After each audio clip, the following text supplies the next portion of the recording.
Additive manufacturing is changing product design. Organizations are producing parts that could never be manufactured before. And existing parts are being better optimized to meet the requirements of their product designs. But it's done using a disconnected multi-step process, leading to inefficiencies and errors. Creo solves this problem by enabling users to design, optimize, validate, and print all within a single environment. What you design in Creo is actually what you print. Out of the box, Creo gives you direct integration with industry-leading 3D polymer printers, such as Stratasys and 3D Systems, enabling you to understand material usage and build time. It also enables you to manage print drivers and profiles for 3D polymer printers in the Materialize library.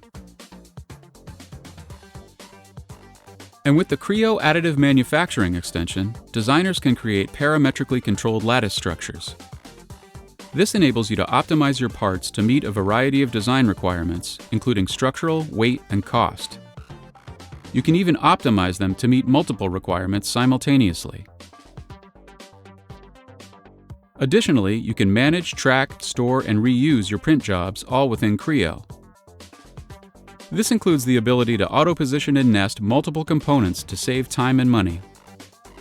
The Creo Additive Manufacturing Plus extension for Materialize further extends these capabilities to include 3D metal printers in the Materialize library. This also includes the ability to easily generate customizable support structures without leaving Creo. With Creo, organizations can move to a true design for additive manufacturing process. Designing, optimizing, validating, and printing all within a single environment. Creo. Design the way it should be.